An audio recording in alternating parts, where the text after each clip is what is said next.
Bonjour à toutes et à tous et bienvenue sur Grammarnati pour faire une petite comparaison entre le français et l'anglais.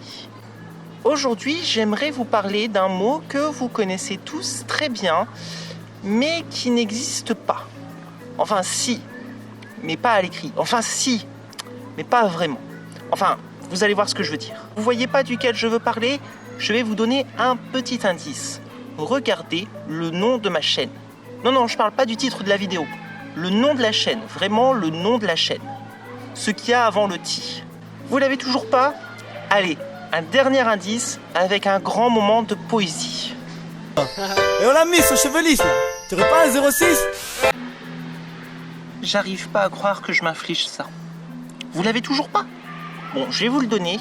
Il s'agit du mot Miss. Oui, vous avez bien entendu. Ce mot n'existe pas.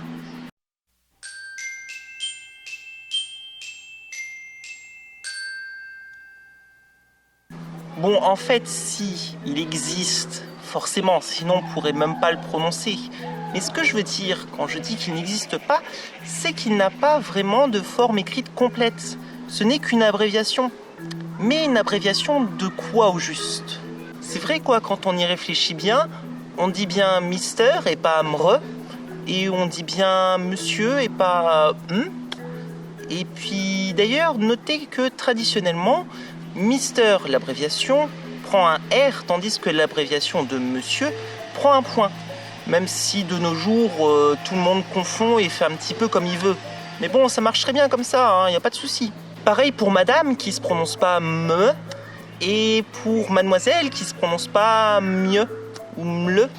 Enfin bref, même si on le dit plus trop beaucoup celui-là, Mademoiselle. Mais en anglais, Miss est une abréviation qui n'a pas vraiment de mot complet rattaché à elle. C'est étrange, non? Quant à Mrs., vous savez, le fameux MRS, c'est l'abréviation d'un mot qu'on n'utilise plus trop. Enfin si, mais pas dans le sens qu'il avait de base. Mrs. est en fait l'abréviation de Mistress, qui est un mot beaucoup trop connoté sexuellement pour être utilisé pour désigner une femme de nos jours.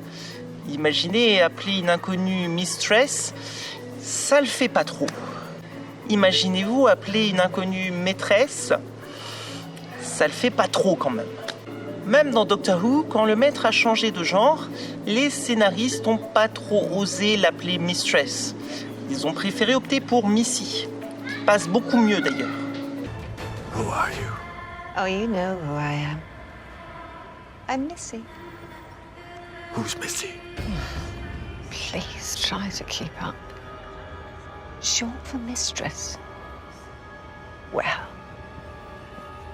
couldn't very well keep calling myself the master. Now could I? Parce que oui, d'ailleurs, Mistress est simplement l'équivalent de Mister, qui vient de Master. Les deux mots proviennent de la même racine, à l'époque où ces titres étaient réservés à certains nobles qui avaient beaucoup de possessions. D'ailleurs, c'est pareil en français.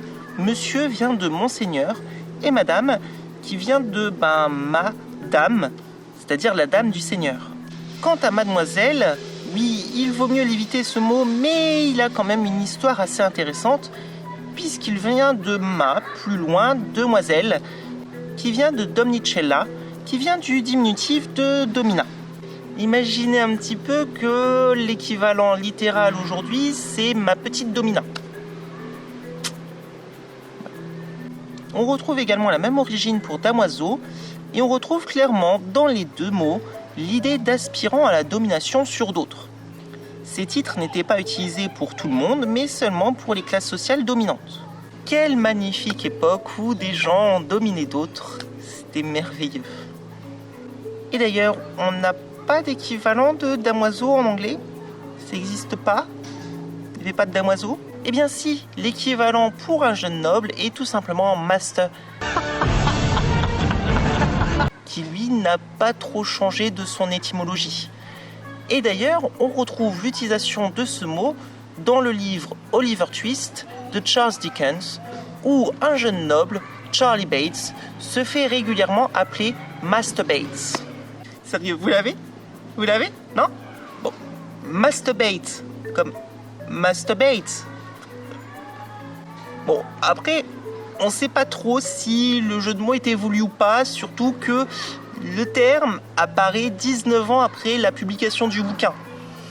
Donc ça fait débat. Mais bon, et puis après en général, c'est un petit peu plus recherché dans Charles Dickens que ça quand même, les noms des personnages. En général, il va un petit peu plus loin que ça et il fait mieux quoi. Bon sinon, c'est quand que t'arrêtes de divaguer que tu nous dis d'où vient le mot Miss ? Eh bien, ça vient tout simplement de Mistress, comme Mrs. en fait. On garde l'idée que, comme de nos jours, la différence entre Mrs. et Miss vient du statut marital de la femme à qui on s'adresse. Si elle est mariée, on l'appelle Mrs., mais si elle n'est pas mariée, on l'appelle Miss. Cependant, quand le Dr Johnson écrit en 1784 avoir passé un dîner avec ses amis, Mrs. Carter, Miss Anna Moore et Miss Fanny Burney, les 3 femmes sont en réalité célibataires. Et en tant qu'amis, ils devraient être en bonne position pour le savoir. Au XVIIIe siècle, le terme Miss a été adopté par des femmes adultes. Avant ça, utiliser le terme Miss pour parler d'une femme adulte, ça revient un petit peu à sous-entendre qu'elle était une prostituée. Et ça, c'est jamais très bien vu. Je sais pas pourquoi d'ailleurs non plus. Donc si je résume bien, à l'époque, le terme Miss référait à la fois à des jeunes filles, mais aussi à des prostituées. Ça en dit long sur les goûts de ces messieurs quand même. Mais quand le Dr Johnson parle de son dîner avec des amis, s'il utilise le mot Mrs., c'est simplement pour évoquer l'idée que la femme dont il parle est la maîtresse de ses affaires, qu'elle a un capital en gros. Elle a du flouze, elle a de l'oseille, elle a du blé, voilà, elle est riche. Ah oui, voilà une autre préoccupation de la société, à part le genre ou le statut marital, savoir si elles ont du pognon ou pas. C'est toujours intéressant à savoir. Si les 2 termes ont fini par indiquer si une femme est mariée ou non, ce n'est pas parce que les gens voulaient savoir si une femme était disponible ou non, ni pour marquer un statut supérieur conféré par le mariage, comme on peut le penser habituellement, mais simplement parce que des jeunes femmes célibataires et socialement ambitieuses souhaitaient adopter une distinction, différente de celle de femme d'affaires ou d'une servante. Mais Mrs. ne désignera jamais vraiment une femme mariée jusqu'en 1900.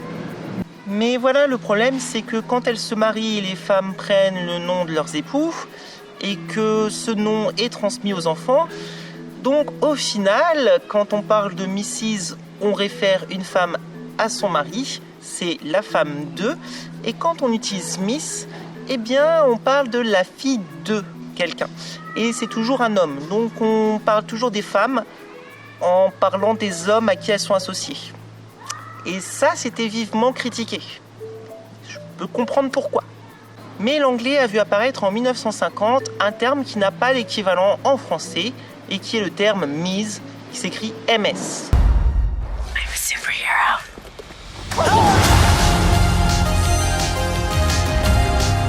Ce terme permet de désigner une femme, qu'elle soit mariée ou non. En fait, on s'en fout quand on utilise ce terme et ça n'indique rien du tout. Et en France, dans la même idée, on a attendu jusqu'en 2012 pour supprimer le mot mademoiselle et n'utiliser que madame, que la femme soit mariée ou non. Ça n'a plus d'importance. Mais dans la pratique, on utilise encore beaucoup mademoiselle en fait. Et voilà, du coup, ça marche pas très bien. Et oui, Miss ne veut pas dire Miss. Et quand je vous ai dit qu'il y avait un indice dans le nom de la chaîne, je ne voulais pas parler du titre de civilité directement utilisé dans la chaîne, mais ça impliquait qu'il était question de titre de civilité. Donc, Miss, Mise. Même si je suis sûr que beaucoup d'entre vous se sont dit que ça voulait dire Miss. Mais non. Désolé. Et ce n'est pas là la seule chose que les Anglais ont que nous n'avons pas, puisque dans les années 70 est apparu le terme mix pour mixter, qui a très récemment fait son entrée dans le dictionnaire Merriam-Webster.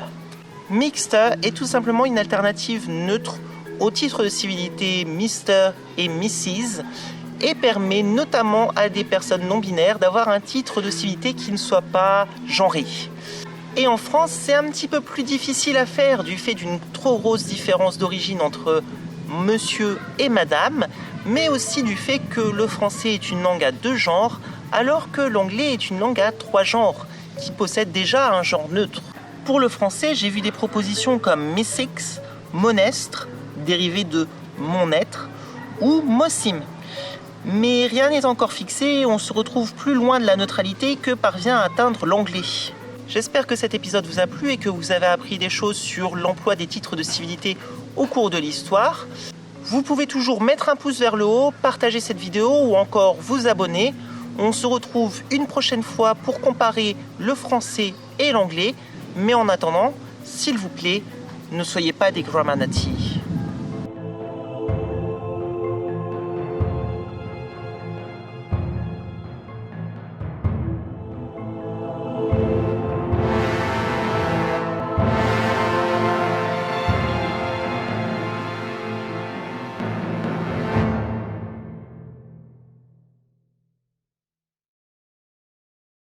Il vaut mieux l'éviter, mais ce mot a quand même une histoire. Il est chiant, le chien. Tu vas apparaître sur la vidéo? Tu vas apparaître sur la vidéo, le chien? Tu veux parler de Miss?